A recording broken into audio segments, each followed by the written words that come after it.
Well, it is time for the OscopeWizard. I am Gabe, the OscopeWizard himself. Welcome to the show. It's Tuesday, May the 5th. We are in May. I haven't really left the house since the beginning of March.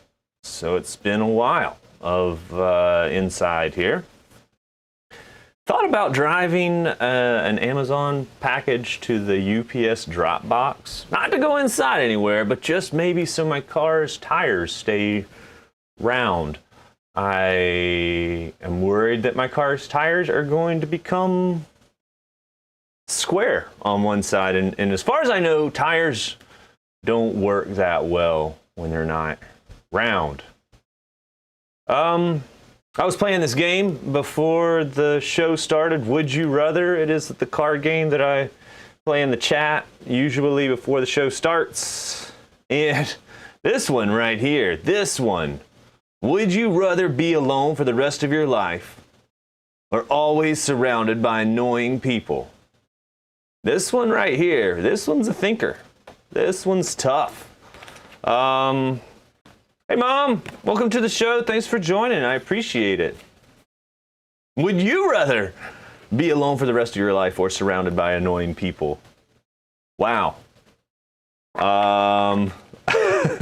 Chat says alone. Chat says alone. I kind of thought alone, but now I'm maybe backtracking a little bit. Maybe I'm thinking I could take the people. I think I could. I hope that I am a sound enough person that I could handle annoying people. Before I get going too far, let me hit the timer so I don't go over my time. Timer started. We are well underway on the show. This morning, I was listening to an album that I remember as a kid. Does anybody recognize the picture on this album here? Hopefully. It is an album that I listened to a lot. I mean, I remember when I opened up the cover and saw the picture of Mr. Cat Stevens, and I could smell the way this paper still smells the same from when I listened to it when I was probably 4 and 5 years old. Cat Stevens, what is this? Teaser and the Fire Cat. And it's the one that has Morning Has Broken, so it's one of his most favorite songs ever. And The Wind, although it was a little scratchy. Of course, this album is, goodness, it's probably 40 years old. And it is my dad's old album. Oh, 1971. So, yep. It is more than 40 years old. As it turns out, I love this album, and it's still a great album. I please grab albums. Go to your thrift store and grab old albums and see if you can find good music. Let's talk about the weekend. What'd you guys get up to on the weekend? Anybody do anything cool? This is what we got up to on the weekend. We did a little bit of slip and sliding, or slip and bust your face open, slip and crack your booty. It's a popular rite of passage for a kid to do a slip and slide and end up with a horrific bloody injury. Luckily, we managed to not have any major injuries, although I did do the slip and slide. I'm a little old for a slip and slide now, and did smash my face into the ground. So I did a slip and smash my face into the ground. Not beautiful, but it happens when you're a little older. Oh, people in the chat gardened. I also gardened. I think I can make this happen. Maybe I can't. Well, I gardened. We did some tomatoes. Got those in the ground. What else did I do? Oh, working on a radio drama, which is weird because it's not going on the radio, and it's probably not that dramatic. It's like a radio cornball thing. We're gonna try to make probes Interesting. So let's talk about pros from Probe's perspective as they was telling us the story. Whoa. People, spring is coming to even Oregon. I see in the chat that the weather in Oregon got up to 60 degrees Fahrenheit this weekend, which I guess is awesome. We're kind of down here in Georgia that the weather is going to dip to 60 degrees tomorrow. So we're like, oh, and the Oregon people are like, yay! That's a little weird. That's a little weird, you know? Everybody's got to deal with their own thing, you know? Different strokes. You know you don't have to live up there in Oregon, though. I would like to point out, you do not have to live there. You can come further south where spring arrives more early and stays longer. And it has been a beautiful day. Oh, people are giving me Celsius degrees in chat. Why would they give me Celsius degrees? I don't know. 8 degrees Celsius. I believe that is a little chilly. That is a little chilly. Why in the world is it so chilly in California? I thought California was a warm state. Admittedly, my geography is pretty poor. I think it's a warm state.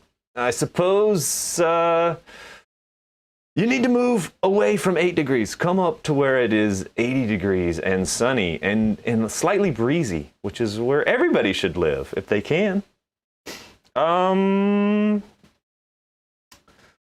Probes. We're talking about probes. We are going to talk about probes. I think, here we go. We're doing it. If you'll remember, I hear in the chat that California and Oregon and the deep south of Georgia are allegedly spread apart by many miles. And this might account for our weather differences. And that's a fair point. We are geographically spread quite a distance away from one another. So it is fair that one may be 8 degrees Celsius, smarty pants, and 60 degrees Fahrenheit and 80 degrees Fahrenheit, which, my goodness, 8 degrees Celsius? What is 8 degrees? Why are people giving me things in Celsius? I wonder if this will work. Siri, what is 8 degrees Celsius in Fahrenheit? All right, 46 degrees in normal degrees. I suppose we could have gotten super nerdy and given it all in Kelvin if we wanted to get that crazy. But 46 is quite chilly for May in California, or anywhere, in my opinion. Back to the show, back to probes. So, if you will remember, we were talking about the beloved ZS30 probe. This guy, or gal, is person, thing. It's a thing, not a person. This thing is a 3 gigahertz probe. Can be a 3 gigahertz probe. And we were going through the data sheet to see how we can make it a 3 gigahertz probe. Because just because, I just said because twice, just because a probe or anything is specified to operate at a given frequency or voltage or maybe temperature, doesn't mean that you're necessarily using it to the specification. So we can see in the data sheet for this handy dandy ZS30, guys, gals, open up your data sheets, read a little bit. I believe the expression is RTFM, and you will hear it if you ever call a very salty IT person, which I think may be a permanent state for IT people, salty. It's definitely a permanent state for this IT person. I wanted to mention that while staying at home, I have grabbed a new job, and that new job is full-time IT support for angry homeschoolers. We're working through it. We are almost, thankfully, done with homeschool, and I think I can take a break from full-time IT support. But yes, chat agrees. Read the manual. You will find helpful hints in the manual and actual data in said data sheet. So, In the manual for this probe, it specifies 3 different connection schemes. And right now, I have this connection scheme set up on my board. If I go back to the setup page, or the setup screen, I can see that I have the end of the probe has a couple of wires coming off of it, and those are clamped on to these pins over here that represent the signal and ground. Now, I have done one better than last time. I actually have the scope screen plugged into my computer as opposed to trying to show it on the camera, which doesn't work as well. Now, the scope screen right here, I can see this is the signal that is being probed. So this on channel 4. First of all, guys, I almost forgot. What do real pros do before they use a piece of test equipment or really any equipment? When they sit down to get started, the first thing they should do is hit preset.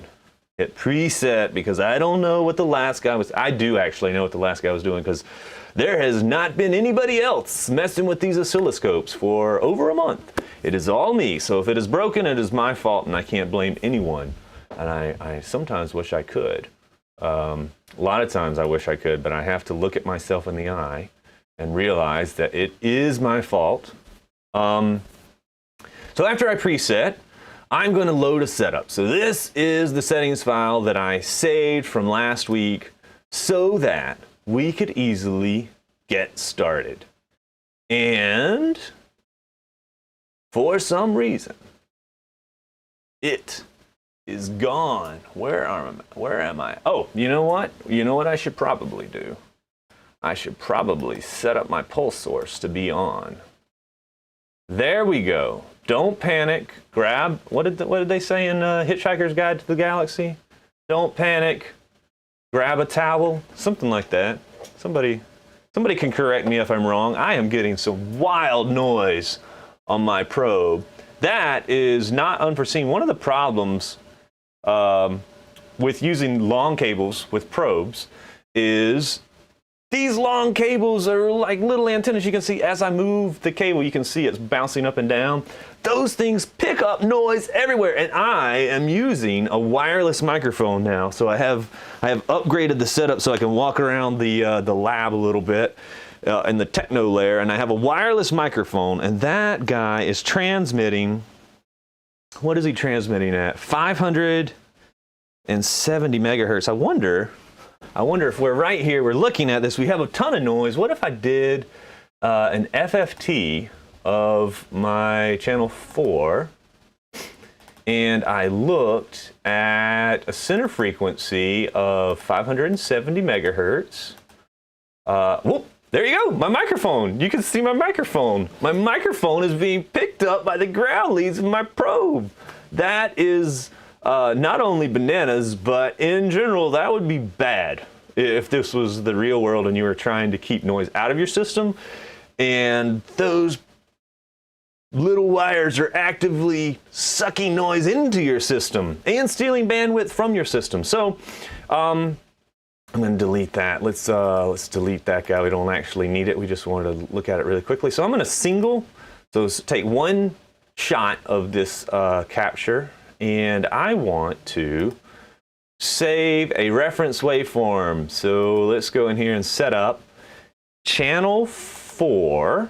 So what I want to do is I want to do some comparisons between this setup and the other 2 setups and see the waveform. Hopefully, fingers crossed, the waveform is going to get better. So there was just a question. So in a previous episode, I said, use long ground leads. Did I say use long ground leads? Previous episode Gabe was not as smart as current episode Gabe, and he should probably go back in time and edit that so it says use short ground leads. Certainly I didn't say use long ground leads. I always preach use short ground leads, and in fact use short accessories, the shortest accessories as possible. Always use short accessories that will minimize your sneaky little Henrys and Farads, because those guys are super sneaky. Now, Short ground leads, short accessories, short everything, minimize the parasitics because they are there. And we want to minimize them. So I have saved a reference waveform. So now I have a reference waveform of channel 4 based on this connection scheme that I have set up, which is, you know, the pretty bad connection scheme right here. So it's the long wire. So let's get this connection scheme. So I can get a shorter ground or a shorter signal pin and a long ground lead, and let's see what that does to the signal. Need to make some changes really quickly. So I am going to disconnect. Oh, let me turn my camera so you can see me. Maybe bring my camera along for the journey. Come along, camera. Let's make some moves. Disconnect the long wire in the center. I was telling my wife that I thought maybe I'm getting so weird, I'm getting cool. And she said that it's probably not a linear path from weird to cool. So I thought that was perfect. That just tells you how weird it's getting here. So I have this really short ground lead. It is, I believe, this one might not be spring loaded. No, that is just super duper pokey. And we are going to use remember the probe holder? This is where probe holders come in really handy. So I'm going to probe the trace. Let me get my probe a little closer. Probe the trace. Let's get it running so I can see what I'm doing. Ooh, man. There we go. And lock the probe in place. Boom. There we go. Everybody feel good about that? So now we have successfully set up this scenario. So we have a long ground lead, short signal trace, which should improve our system a little bit. We're still getting some wild coupling. You can see, still getting some wild noise problems because my ground lead is so long, it's bananas. Children at home, do not use ground leads that are so long. Use shorter ground leads. Oh, let's see. There was a follow-up question. You said use short ground leads, but I'm asking what if you only have long ground leads, how to minimize RF coupling? Cut the ground leads so they're shorter. I feel like you're trying to lead me to water and I am too dense to get there. But the chat is giving me suggestions, but I think if you have only long ground leads, attempt to shorten them, or make sure that the ground leads are not up in the air acting as antennas. You could hide them under a shield. Probably the best advice is to just cut them off, though, and make them short. You want to keep these ground leads short. Smarter people than me are saying twist the ground leads. Twist them. You could twist them, and that would do two things. That would shorten them and make them less sensitive. It's a good thing. It's a good thing. You know what? That's what I love about the chat. The chat is here to help and troll all at the same time, which is, I think it's great. I think it's fun. So let's do a single now. So I can see my signal here compared to my signal before, compared to my signal that is not being probed, that is just passed through. So this channel 1 is just passing through from my pulse generator to my probe. So now I have two comparisons. I have the long ground lead, short signal cable, long ground lead, long signal cable. Let's save this one to a reference trace as well. So we will go to reference waveforms, set up R2. I'm doing a lot of things guys, if you don't have a cool oscilloscope like this, you can have a cool oscilloscope like this. There's no reason why you could not have a cool oscilloscope like this. You know, just ask somebody. We'll be happy to hook you up with the cool oscilloscope. Here we go. Now we got it all dragged around. So long signal lead, long ground lead. Short signal lead, long ground lead. Now, let's try short signal lead, short ground lead, which is presumably the best setup.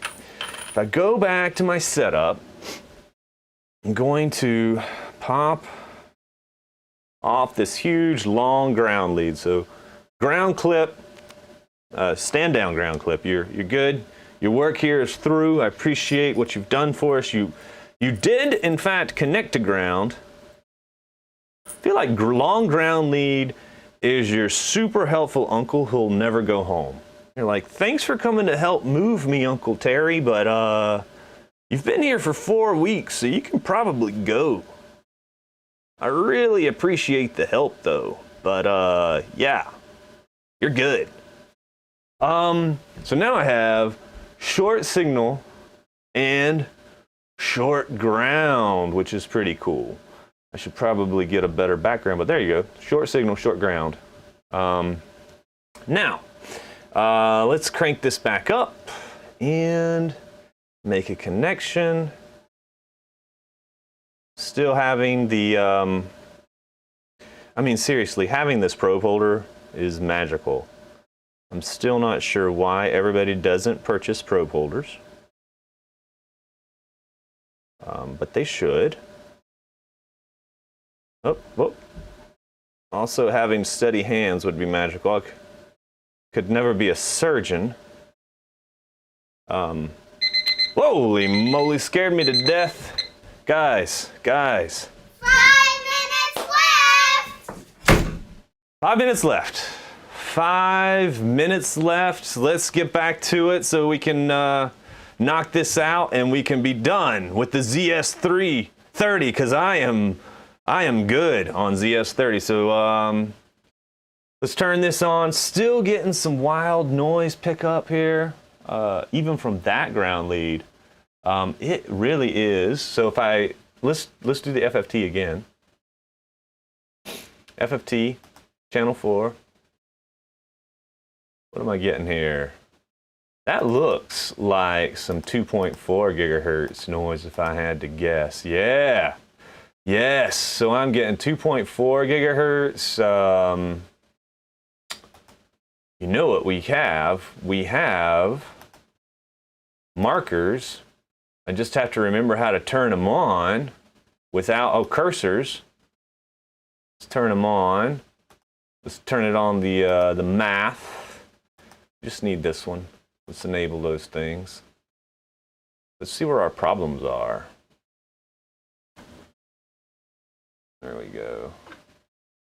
Let's drag them out so I can see them. Okay.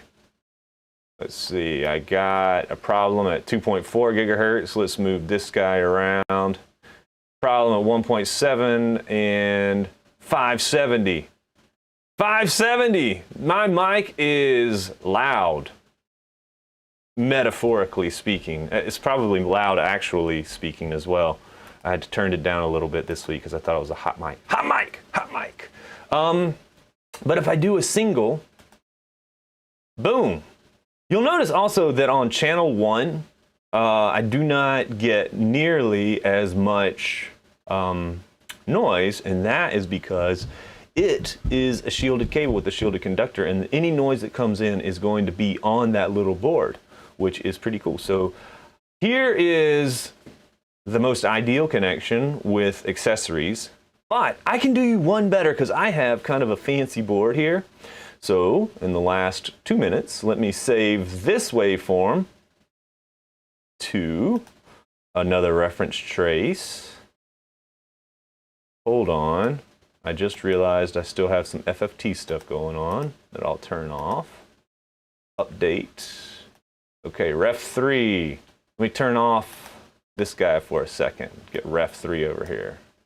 There we go. So I have terrible connection, better connection, really good connection. Let's get the best connection. So a probe with no accessories at all. If I go back to my setup screen, on this board, last thing for today, and then you guys can go about your business, guys and gals can go get some lunch. May I recommend pimento cheese? And if you haven't had pimento cheese, shame on you. You should have it. It is awesome and great. And don't mess around with any of that fake pimento cheese. Get yourself some palmetto pimento cheese and get some real stuff happening. So you can have something good. Have something good.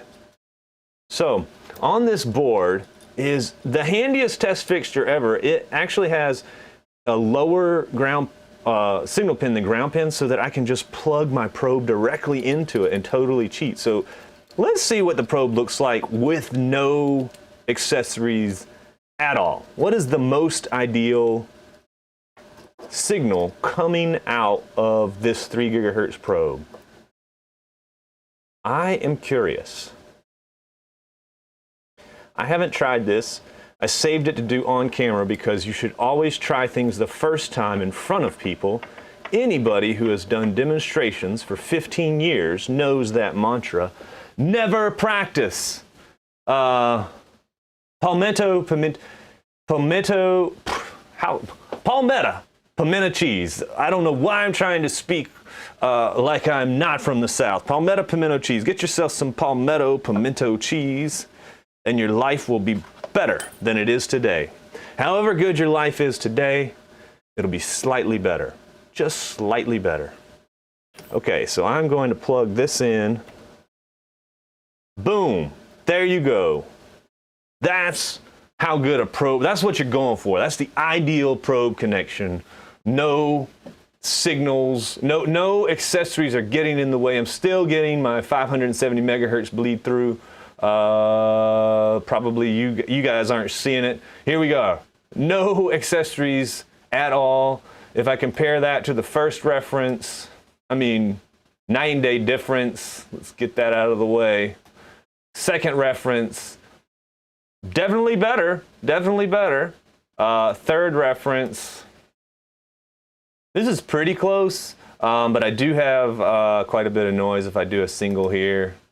I can see that this is a flatter response, and it's overall better. So, guys, I think I forgot to put my agenda up there. Let me put it up real quick. This was what's in my probe drawer part 3. We are done with the RTZS30. I needed to get that for the cover art. Sorry, that is just technical details that I messed up. It is all part of it. And that's it. That was it. That was Tuesday, May the 5th. I missed May the 4th be with you. I don't know why I left that on the ground. I saw people doing pictures and I feel like it is a missed opportunity, but in 364 days, I will jump all over it. I do like Star Wars. I will be hanging around in the chat. Thanks for joining. Thank you so much for telling nerds in your life. I don't know all the nerds in the world and I would love to meet them. So please share this with a nerd in your life and I will see you guys next time. Bye.